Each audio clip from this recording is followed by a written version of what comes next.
শুনেছি sudden plan সবসময় ভালো হয়। এই দুরাত্রি 3 দিনের ঝটিকা সফর সেই প্রবাদেই আরও একবার শিলমোহর দিল। মেকপিয়নের এবারের গন্তব্য সান্দাকফু। হঠাৎ ঠিক হওয়া এই ট্রিপটা যে জীবনের one of the best trip হয়ে যাবে সত্যিই ভাবিনি। চলো সেই সফরেই নিয়ে যাব তোমাদেরও। শহুরে জীবনযাত্রা থেকে বহু দূরে নিখাদ পাহাড়ি প্রকৃতির মাঝে কাঞ্চনজঙ্ঘার কোলে কাটাবো 2 দিন। আজকের ব্লগে তোমরা দেখবে আমাদের শতাব্দী এক্সপ্রেসের অভিজ্ঞতা, এনজেপি থেকে মানেভঞ্জন হয়ে টংলু যাওয়ার জার্নি, আর টংলুতে থাকার এক অনন্য অভিজ্ঞতা। মাত্র 3 দিনের ছুটি ম্যানেজ করে তোমরাও চলে আসতেই পারো এই অদ্ভুত সুন্দর সফরে। কোথায় থাকবে, কিভাবে আসবে, খরচ কত, সব থাকবে ডিটেলসে। একটাই কথা বলতে পারি, এরকম মুহূর্তে ওয়েদার চেঞ্জ হতে আমি আগে কোনো দিন দেখিনি। টংলু 2 হাত ভরে দিয়েছে। ভিডিওটা ভালো লাগলে লাইক করো, যারা এখনো সাবস্ক্রাইব করনি বা চ্যানেলে নতুন, টুক করে সাবস্ক্রাইবটা করে দাও। আমি এরকম ট্রাভেল ব্লগের গল্প আরও অনেক নিয়ে আসতে চলেছি। চলো তাহলে চটপট শুরু করি মেকপিয়নের সান্দাকফু সফর। তবে সবার আগে আমি শঙ্খ, তোমাদের হোস্ট, সবাইকে জানাই ওয়েলকাম টু মেকপিয়নের ব্লগ।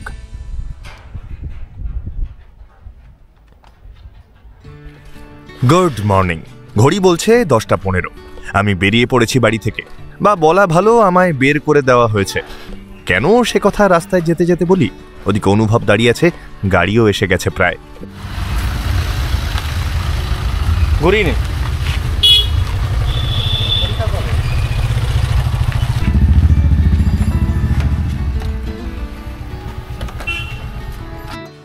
গাড়িতে ঝটপট লাগেজ তুলে আমরা বেরিয়ে পড়লাম।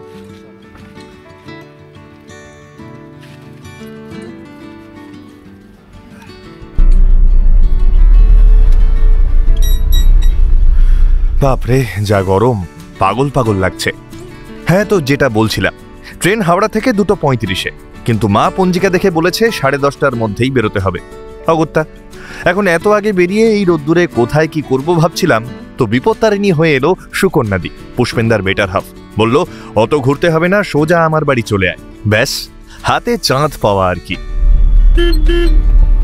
আমরা তো রেডি হয়ে চলে এসেছি, আরেকজনের অবস্থা দেখো।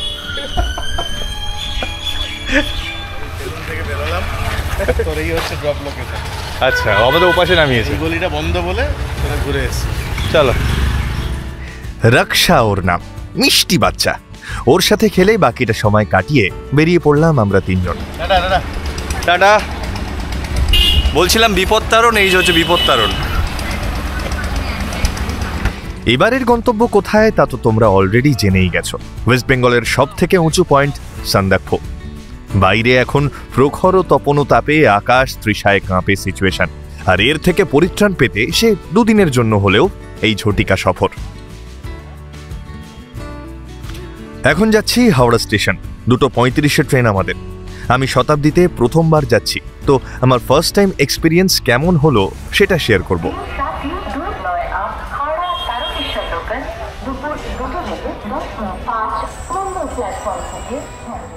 ঘড়ি বলছে সময় 2:20।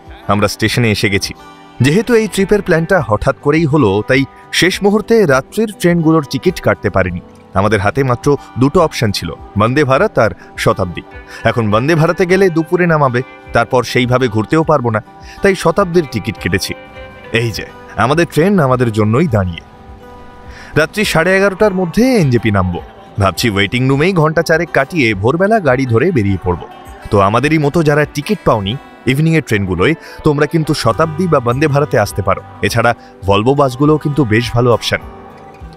C7-এ আমাদের সিট পড়েছে এসি চেয়ার কার। কোনোদিন এইভাবে 8 ঘন্টার জার্নি ট্রেনে বসে যায়নি। দেখা যাক কেমন লাগে। কত আমাদের?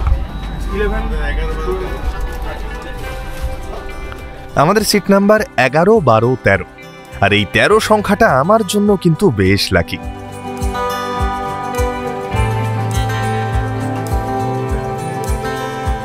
লাগেজ তুলে একটু জল, কোল্ড ড্রিঙ্কস আর কেক নিতে বেরোলাম আমি আর পুষ্পেন্দা।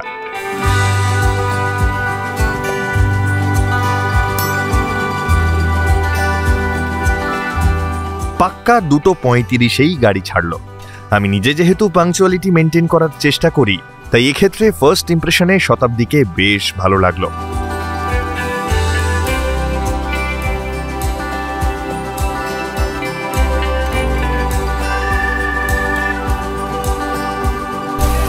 ট্রেন ছাড়ার 10-15 মিনিটের মধ্যেই কিন্তু পরিষ্কার করে দিয়ে গেল।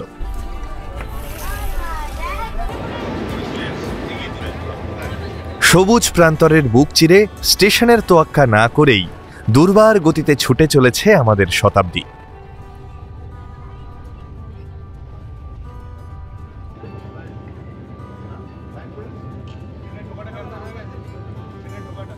সময় এখন 3:45। ইভিনিং স্ন্যাক্স দিচ্ছে এখন। শুনলাম আগে লাঞ্চও দিত, বাট আমার মনে হয় ট্রেনের যা টাইমিং তাতে সবাই লাঞ্চ করেই উঠতে পারে, সো সেই কারণেই বন্ধ হয়েছে। স্ন্যাক্সে দিল চা, স্যান্ডউইচ, শনপাপড়ি, একটা মশলা মুড়ির প্যাকেট আর খাস্তা কচুরি। চা আর শনপাপড়িটা বেশ ভালো ছিল, বাকি ঠিকঠাক। এখন যেটা সব থেকে ইম্পর্টেন্ট আমার কাছে যে কোনো ট্রেনে, সেটা হলো টয়লেট। আমি ইচ্ছে করেই বেশ কিছুক্ষণ পরে গেছিলাম দেখতে, আমার কিন্তু খুব পরিষ্কার লেগেছে। সো শতাব্দীর প্রতি ইমপ্রেশন অনেকটাই ভালো হলো। আরও বারবার টয়লেট পরিষ্কার করে দিয়ে যাচ্ছে, যেটা খুব ভালো একটা ব্যাপার। ওদিকে আস্তে আস্তে সূর্যি মামাও পাটে বসার প্রস্তুতি নিচ্ছে। প্রায় ঘন্টা 3 কিন্তু আমরা কাটিয়ে ফেলেছি এই সফরে। এখনো পর্যন্ত এক্সপিরিয়েন্স একদমই স্মুথ। সিটগুলো একটা লং জার্নিতে যতটা কমফোর্টেবল হওয়া উচিত ততটাই কমফোর্টেবল। আমরা হাসি, মজা, গল্প, খুনসুটি করতে করতে সময় কাটাচ্ছি।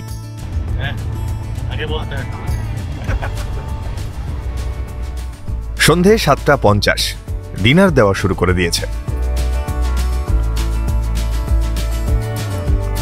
চলে এসেছে আমাদের ডিনার।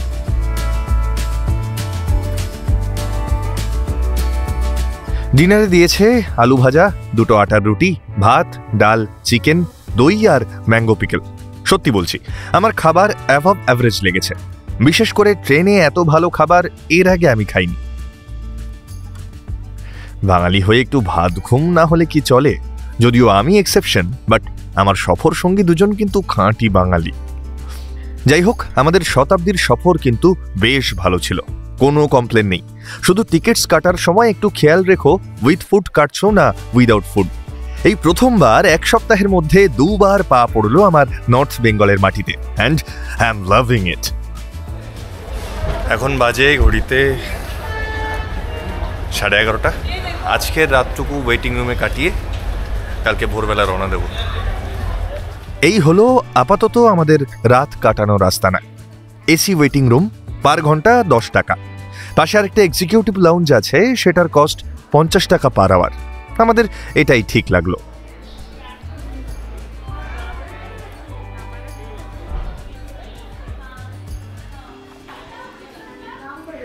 চার ঘন্টা বসে কাটাতে হবে। অনুভব ঘুমাতে ঘুমাতে আসছিল, পুষ্পেন্দাও মোটামুটি একটা হাত ঘুম দিয়ে নিয়েছে। একটু ঘুমিয়ে নে। বেশ বড় ওয়েটিং রুম বা রেস্ট রুম। আমার ধারণা 70-75 জনের ক্যাপাসিটি আছে। সেই সন্ধ্যায় খেয়েছি, স্বাভাবিকভাবেই খিদে পেয়ে গেছে, তাই মোমো কিনছে পুষ্পেন্দা আর অনুভব।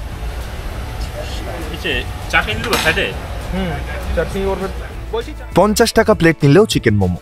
খেতে ঠিকঠাক। অলরেডি 1:30 বেজে গেছে। আমি আর পুষ্পেন্দা বাকি সময়টা গল্প করে কাটালাম, আর অনুভব বেচারা ঘুমিয়ে ঘুমিয়ে পাহারা দিল। ওয়েটিং টাইম শেষ। 4 ঘন্টা ওয়েটিং রুমে কাটিয়ে এবার আমরা যাচ্ছি গাড়ি ধরতে। একটা কথা বলতেই হয়, এই এনজিপি স্টেশনটার একটা অদ্ভুত ব্যাপার আছে। যতবার এই এসকেলেটর দিয়ে উঠি প্রচন্ড একটা এক্সাইটমেন্ট কাজ করে ভিতরে ভিতরে। আসলে এই নিউ জলপাইগুড়ি স্টেশন আমরা যারা নর্থ বেঙ্গল প্রেমিক তাদের কাছে ভীষণই স্পেশাল। কি ঠিক বলছি তো?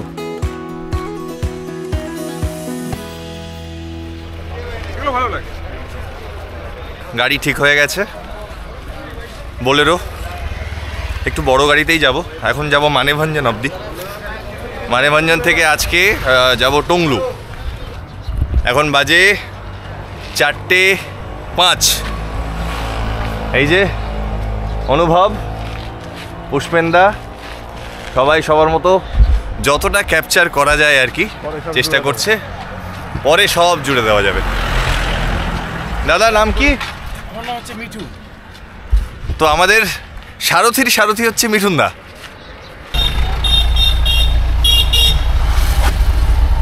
চলো ফাইনালি এনজেপিকে পিছনে ফেলে আমরা এগিয়ে চললাম মানেভঞ্জনের উদ্দেশ্যে। ওখানে পারমিট করিয়ে সোজা আজকে যাব টংলু। তবে পারমিট অফিস 8টায় খোলে, সো এখনো হাতে বেশ কিছুটা সময় আছে। তাই যাওয়ার পথে মিরিকটাও ঘুরে যাব। ওহ, দেখেছো, আসল কথাটাই বলা হয়নি। এত সকালে গাড়ি ধরার একটা সুবিধা হলো বেশ কম খরচেই কিন্তু রিজার্ভ গাড়ি পাওয়া যায়। আমরা একটা অল্টো পেয়েছিলাম 3,500-এ, কিন্তু একটু বড় গাড়ির খোঁজ করছিলাম। ফাইনালি মিঠুনদা আমাদের 3,700 টাকায় নিয়ে যেতে রাজি হয়েছে।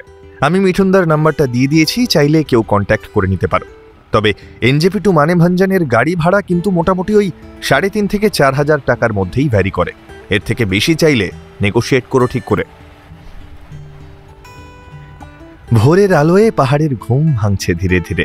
অদ্ভুত একটা মায়াবী চাদরে ছেয়ে আছে যেন। কি যে অপার শান্তি আছে পাহাড়ে। ছোটবেলায় শুনতাম পাহাড় নাকি হাতছানি দিয়ে ডাকে। যত দিন যাচ্ছে তত বুঝছি সেই ডাক, সেই হাতছানি যে কত অমোঘ। আর সেই ডাককে উপেক্ষা করা যে আমার সাধ্য নয়, সেটা বুঝতে আমার আর বাকি নেই।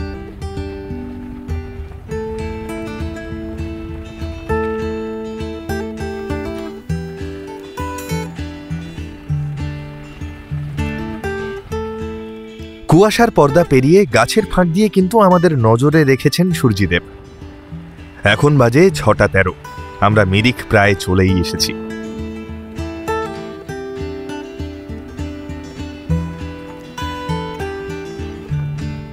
ভেবেছিলাম মিরিখে কিছু খেয়ে নেব, কিন্তু এত সকালে মিরিখের দোকানপাট সব বন্ধ। ওই দেখো, উঁকি মারছে মিরিক লেক। তাহলে চলো মিরিক লেকের আশপাশটায় একটু মর্নিং ওয়াক সেরে নেওয়া যাক।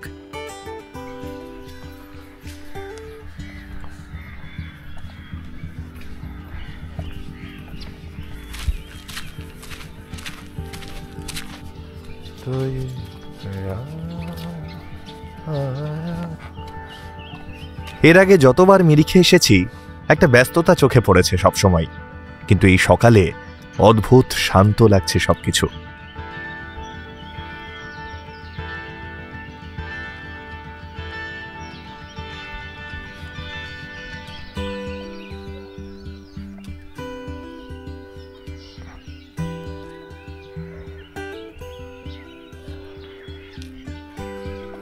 ওই যে শান্তির দূতরাও বেরিয়ে পড়েছে রাস্তায়।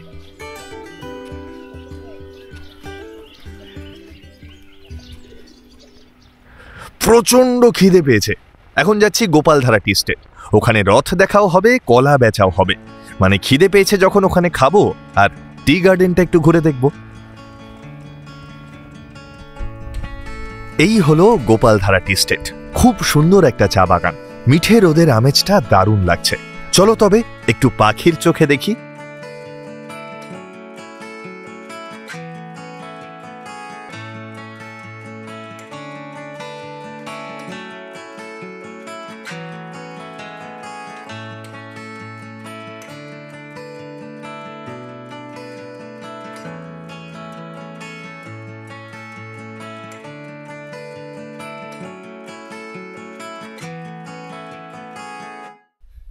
গোপালধারা টি স্টেটের একটা দোকানে সকাল সকাল ধোয়া ওঠা ম্যাগি খেয়েই আবার বেরিয়ে পড়লাম। এনজেপি থেকে মানেভঞ্জন যাওয়ার দুটো রাস্তা, একটা সুখিয়া পোখরি হয়ে, আরেকটা মিরিক হয়ে। সুখিয়া পোখরি হয়ে গেলে সময় লাগে 3 ঘন্টা 10 মিনিট মতো। টোটাল ডিস্টেন্স ওই 85 কিলোমিটারের মতো। আর মিরিক হয়ে গেলে 10 কিলোমিটার কম ডিস্টেন্স কভার করতে হয়, সময় লাগে ওই 2 ঘন্টা 50 মিনিট মতো। এই যে বাঁ দিকে এটা পশুপতি ফাটক, এটাই ইন্ডিয়া নেপাল বর্ডার।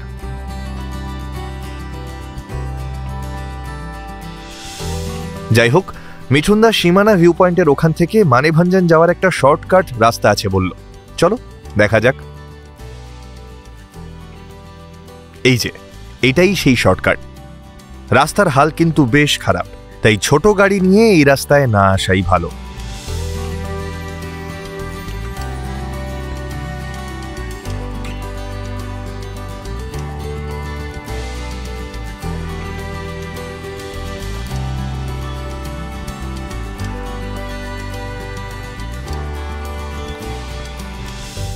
বেশ ভালো মতো জার্কিং সহ্য করতে করতে চলে এলাম Manebhanjan, the land of land rovers.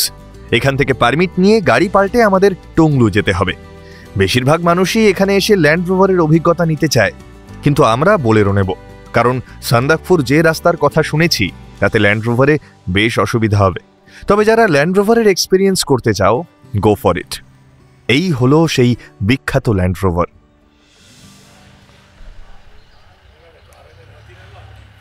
এখন সময় হচ্ছে 8:02। একটা অদ্ভুত ব্যাপার আছে এখানে, সেটা হচ্ছে এই যে ড্রেনটা, এই ড্রেনটার এপাশের বাড়িগুলো, এটা কিন্তু এই ড্রেনটার এপারে কিন্তু এটা নেপাল, আর এই রাস্তাটা হচ্ছে কমন স্পেস। এই রাস্তাটার কমন স্পেস, ড্রেনের ওপারে নেপাল আর এপারে ইন্ডিয়া। দাঁড়িয়ে রয়েছে ইন্ডিয়াতে,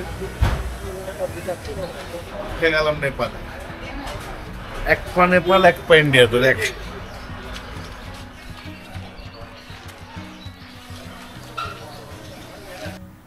এটা Singalila Land Rover owners welfare association. Tonglu, Tumling, Sandakphu, Phalut, আল, তুমি যেখানেই যাও না কেন এখান থেকেই তোমাকে গাড়ি ভাড়া করতে হবে। এবার তুমি কোথায় যাবে সেই বুঝে গাড়ি ভাড়া করো।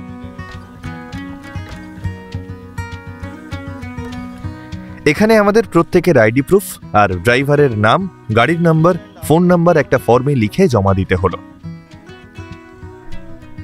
ফাইনালি সব ফর্মালিটিস কমপ্লিট, এবার গাড়িতে ওঠার পালা। উপরে সব জিনিসের দাম ডবল, এখানে 10 টাকার বোতল 20 টাকায় বিক্রি হয়, তাই আমরা মানেভঞ্জন থেকেই দুটো 5 লিটারের, এই যে পুষ্পেন্দা ওখানে 5 লিটারের ডাব্বা তুলে নিয়ে চললো। তো তোমরাও যদি আসো মানেভঞ্জন থেকেই মালপত্র তুলে নিও, তাহলে কিছুটা হলেও খরচা বাঁচবে। আমাদের মানেভঞ্জন থেকে আজকের ডেস্টিনেশন টংলু, আর টংলু আল এই দুদিন আমাদের সাথে থাকবে পেম্বা ভাই। পেম্বা সে hi. Hello, hi, nice to meet you. চলো ওটো ওটো ওটো। শুনলে পুষ্পেন্দা কি বললো? বলছে গাড়ি চালাবে পেম্বা আর গাড়িতে উঠছে দুটো সিম্বা। এখানেও আছে, সাইডেও আছে, ও সামনেও আছে। তাহলে কত খারাপ রাস্তা। रास्ता कैसा है? रास्ता थोड़ा पीछे, थोड़ा ऑफ रोड है। थोड़ा ऑफ रोड है या ज्यादा ऑफ रोड है?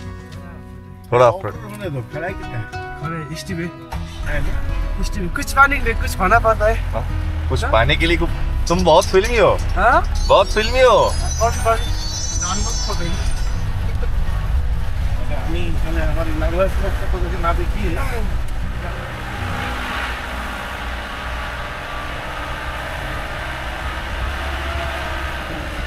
খাড়াইটা দেখো, খাড়াই। স্টিফ চড়াই শুরু হয়ে গেছে, অদ্ভুত একটা রোমাঞ্চ কাজ করছে। আরেকটা জিনিস অবাক করছে, সেটা হলো এই 22 বছরের পেম্বা ছেলেটার গাড়ি চালানোর হাত। যেমন জলি ছেলে, ততোধিক ভালো গাড়ি চালানোর হাত ওর। যাই হোক, তোমরা রাস্তার সৌন্দর্য উপভোগ করতে করতে এখানকার গাড়ি ভাড়ার হিসেবটা একটু সহজ ভাষায় বুঝে নাও। ধরো আমরা যেমন সান্দাকফু যাব, কিন্তু আজ টংলুতে স্টে করব। এবার সান্দাকফুর আপ ডাউন গাড়ি খরচা হচ্ছে 5500 টাকা। এটা অনলি গাড়ি ভাড়া। যেহেতু দুরাত থাকবো আমরা, পেম্বাকেও থাকতে হবে, তাই পার নাইট 1500 করে অ্যাড হবে। মানে টোটাল খরচা দাঁড়াবে 5500 প্লাস 3000, 8500। বোঝাতে পারলাম? তাহলে এবার তোমরাও হিসেবটা করে নাও। এবার তোমরা যদি গাড়ি যাওয়ার লাস্ট পয়েন্ট ফালুট অব্দি যেতে চাও, তাহলে সেক্ষেত্রে শুধু গাড়ি ভাড়াই পড়বে 9000 টাকা। এবার যত দিন থাকবে সেটাকে মাল্টিপ্লাই করো 1500 দিয়ে, ব্যাস। ভালো কথা, হিসেব করতে করতে রাস্তা থেকে চোখ সরাওনি তো? আচ্ছা চলো, তোমাদের সবার কাছে একটা প্রশ্ন। তোমার কাছে ঘুরতে যাওয়া বা ট্রাভেল করা মানে কি? কোন জিনিসটা তুমি সব থেকে এনজয় করো? কমেন্টে জানিও আমায়। এই প্রশ্নটাই আমি যতবার নিজেকে করেছি, প্রত্যেকবার উত্তর পেয়েছি গোটা জার্নিটাই।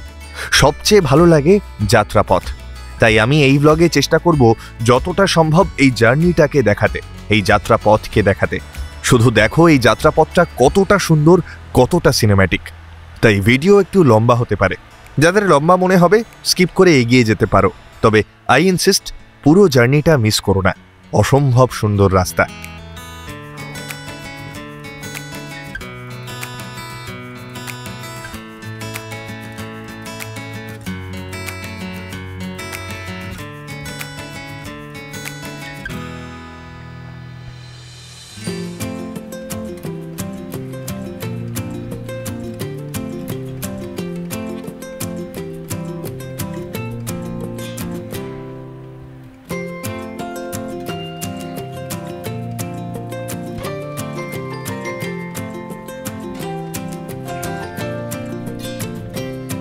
এই যে বাঁদিকে রাস্তার পাশে সিঁড়ি উঠে গেছে দেখছো, এটা কিন্তু ট্রেকার্সদের জন্য। আমরা প্রায় চিত্রে এসে গেছি। মানেভাঞ্জন থেকে সান্দাকফু যাওয়ার রাস্তায় প্রথম গ্রাম হলো চিত্রে। লোকমুখে শুনেছি খুব সুন্দর একটা ভ্যালি। ইনফ্যাক্ট এটা বেশ ফেমাস একটা জায়গা। বহু মানুষই নাইট স্টের জন্য চিত্রেকে বেছে নেয়। বেশ কিছু হোমস্টেও আছে এখানে। চলো এবার সচক্ষে দেখার পালা।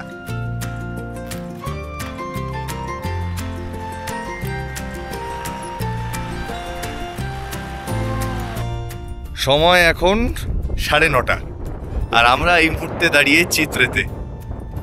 এই হচ্ছে চিত্রের ভিউ। এই হচ্ছে চিত্রে।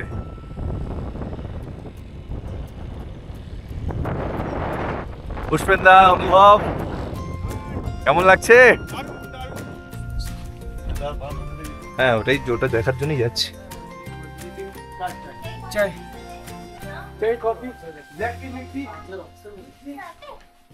আছি হক্স নেস্টে, এখানে চা খেতে এসেছি। চিত্রের একটা ক্যাফে বলতে পারো।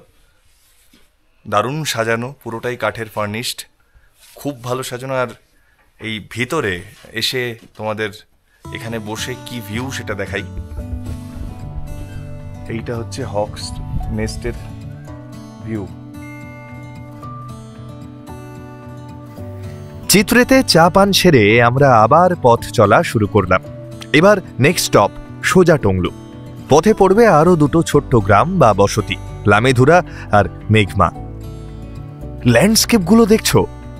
আবারও বলছি, শুধু তোমরা যাতে এই অদ্ভুত সুন্দর রাস্তা, এই পাহাড়ি ভ্যালিগুলোকে উপভোগ করতে পারো, ভার্চুয়ালি চাক্ষুষ দেখতে পারো, তাই যতটা সম্ভব ভিডিও না কেটেই দেখাতে চাইছি আমি। আমার কিন্তু ভিডিও লম্বা করার কোনো অভিপ্রায় নেই। যাদের লেংদি মনে হবে স্কিপ করে যাও, কিন্তু আমার মনে হয় এই যাত্রাপথের সৌন্দর্য, এর এক্সাইটমেন্টটাই একটা ট্রিপকে মেমোরেবল করে তোলে। কথায় আছে না, রাস্তা ভালো হলে সফর ভালো হতে বাধ্য। আমার অদ্ভুত ভালো লাগছে। এরকম পাহাড়ি পরিবেশে এত ভালো রাস্তা পাবো সত্যিই ভাবিনি।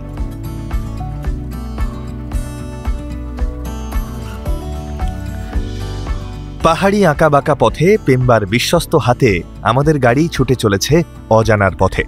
অজানা বললাম কারণ আমাদের 3 জনের কাছেই কিন্তু এটা প্রথম সান্দাকফু ট্রিপ, তাই এক একটা বাঁক পেরোচ্ছি আর এক্সাইটমেন্টের পারদ ক্রমশ চড়ছে।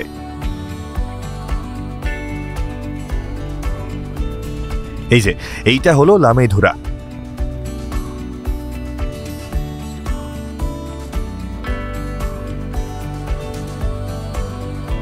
কি কেমন লাগছে মেঘপিয়নের সফর সঙ্গী হয়ে? কমেন্ট করে জানাতে ভুলো না। এতক্ষণে ভিডিওটা একটা লাইক নিশ্চয়ই করে দিয়েছো।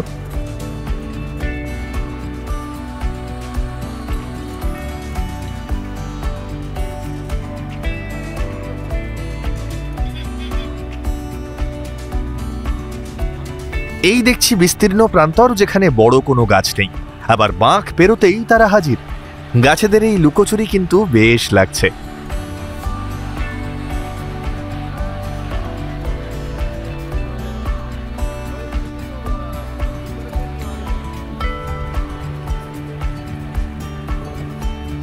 ওই দেখো, গাছে সাদা সাদা ফুল হয়ে আছে, কি অদ্ভুত সুন্দর না? এর নাম ম্যাগনোলিয়া।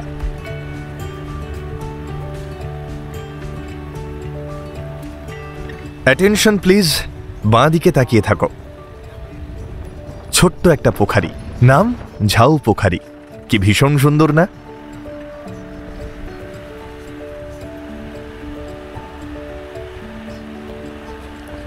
ওই যে দূরে যে গাছগুলো দেখছো, ওগুলো লাল রডোডেনড্রন গাছ। ওই দেখো, লাল ফুল হয়ে আছে। মার্চ থেকে মে এই সময়টা এখানে বাহারি রঙের রডোডেনড্রনে ছেয়ে যায়। সে যে কি অপূর্ব লাগে তা নিজের চোখে না দেখলে বিশ্বাস করা অসম্ভব।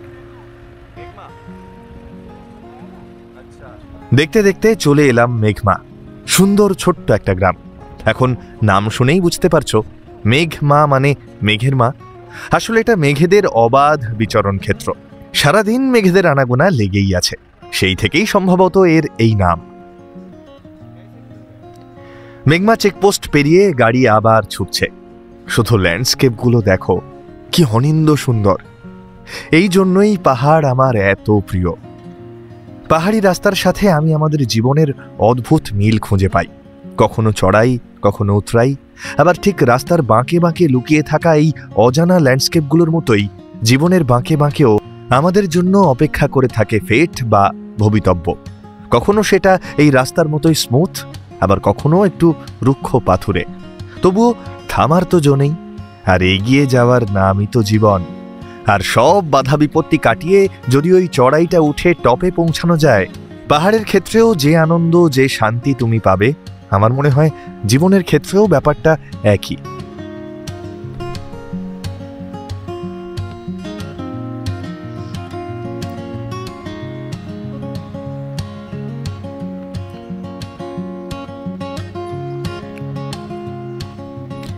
একটু আগে মেঘমা পেরিয়ে এলাম, ওই যে দূরে দেখো কত ছোট দেখাচ্ছে তাকে।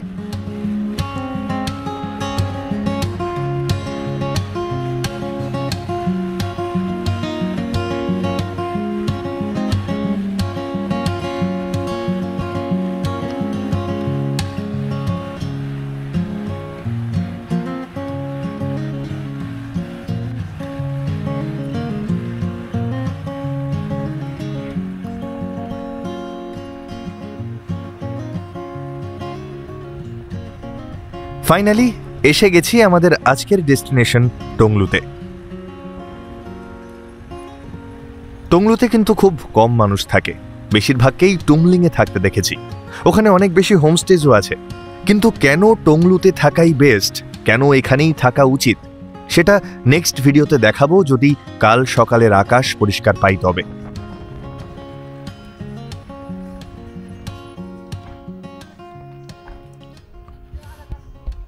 এইটা হচ্ছে আমাদের আজকের হোমস্টে। ওই হ্যাঁ बुकिंग था हमारा, हाँ 3 आदमी का। हाँ গুড মর্নিং। এইটা আমাদের ঘর, 3টে ডাবল বেড আছে, একটা, দুটো, 3টে। ব্যবস্থাপনা ঠিকঠাক। বাথরুমটা একবার দেখিয়ে দিই, বাথরুমটাও বেশ পরিষ্কার, ইন্ডিয়ান কিন্তু পরিষ্কার। এই হচ্ছে বাথরুম।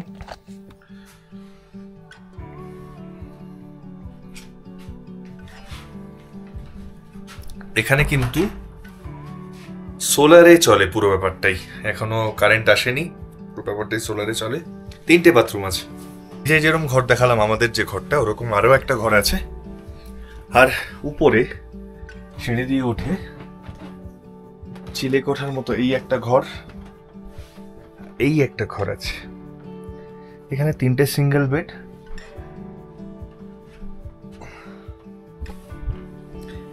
ঠিকঠাক।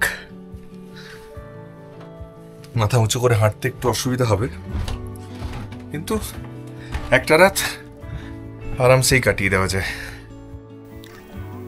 টংলু এক অসম্ভব সুন্দর গ্রাম, আর এই ভ্যালি, এই বন্য ঘোড়াগুলো সেই সৌন্দর্যকেই বহু গুণে বাড়িয়ে দেয়।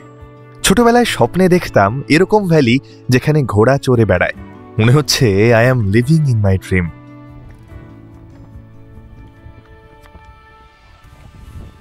এইটা খুব সম্ভবত কবরস্থান, আর এখানে নেপাল লেখা। আমি জানি না এটা কি, আমি জিজ্ঞেস করে বলবো। অনুভবকে বললাম, ও ক্যামেরা বসাচ্ছে। কোনো সৌধ জাতীয় বা স্মৃতিচিহ্ন টাইপের কিছু হবে। ওই হচ্ছে কাঞ্চনজঙ্ঘা রেঞ্জ, ওখানটা পুরোটা কাঞ্চনজঙ্ঘা রেঞ্জ, আর আমাদের হোমস্টে হচ্ছে ওইটা।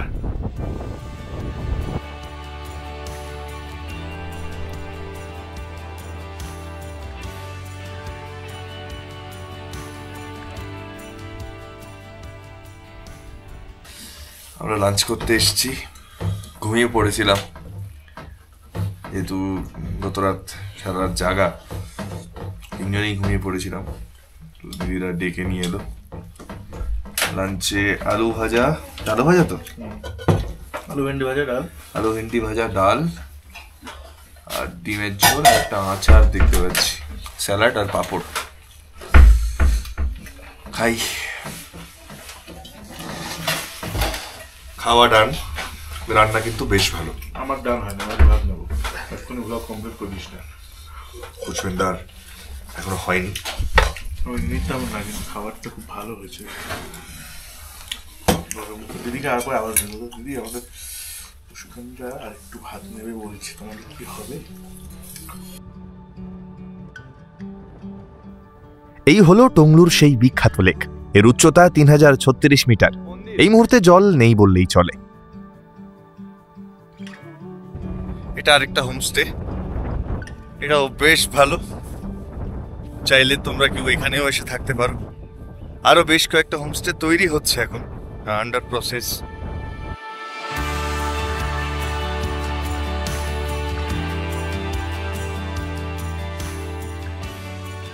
প্রচন্ড হাওয়া দিচ্ছে এখনো।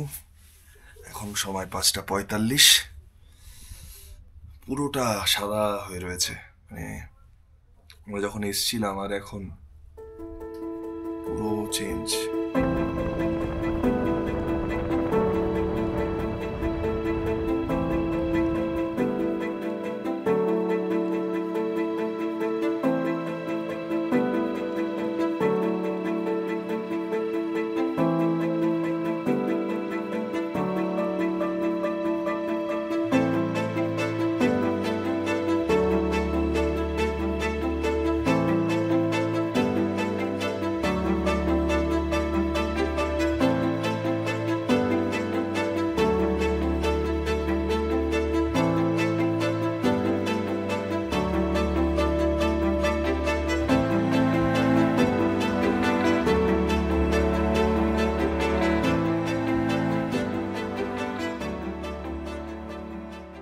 একটু আগে তোমাদের দেখাচ্ছিলাম যে কিভাবে চারিদিক সাদা হয়েছিল মেঘে। মুহূর্তের মধ্যে, জাস্ট মুহূর্তের মধ্যে পুরো পুরো ক্লিয়ার হয়ে গেল। মানে একটা সাইড এখনো মেঘ আছে আর এই দিকটা পুরো ক্লিয়ার হয়ে গেল।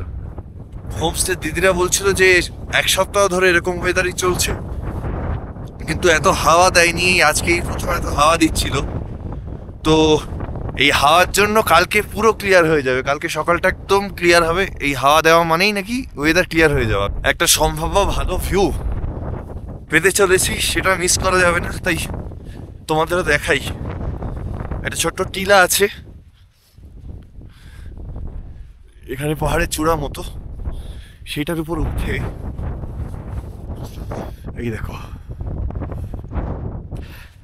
এটা once in lifetime experience. আমি এত তাড়াতাড়ি ওয়েদার চেঞ্জ হতে দেখিনি। আর ঠান্ডার জায়গায় এত হাওয়া, মানে এখানে 5-6 ডিগ্রি টেম্পারেচার, কিন্তু হাত ফাত পুরো জমে একদম মানে মাইনাসের মতো মনে হচ্ছে। প্রচন্ড হাওয়া। আর এটা কে না জানি, আমরা সবাই জানি ঠান্ডার জায়গায় হাওয়া যদি হয় সেটা মারাত্মক। প্রচন্ড হাওয়া হচ্ছে।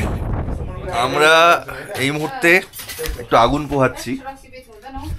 এবার ব্যাপার হচ্ছে আমরা কাঁপছিলাম, তো এখানে দাদাদের সাথে, লোকাল দাদারা যারা এখানে একটা পাশে হোমস্টের কাজ হচ্ছে, কালকে সকালে দেখাবো।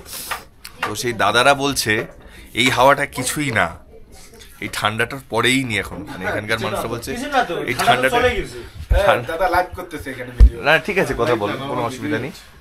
ঠান্ডাটা কিছুই না এখানে, ঠান্ডা সব চলে গেছে। তো এখন বৃষ্টি যদি হয় তাহলে হাত পা বার করতে পারবে। তারপরে আবার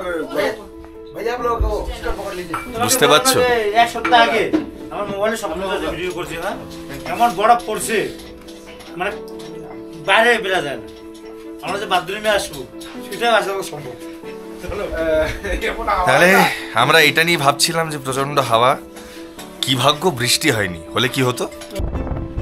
এই হচ্ছে এখন হাওয়ার অবস্থা।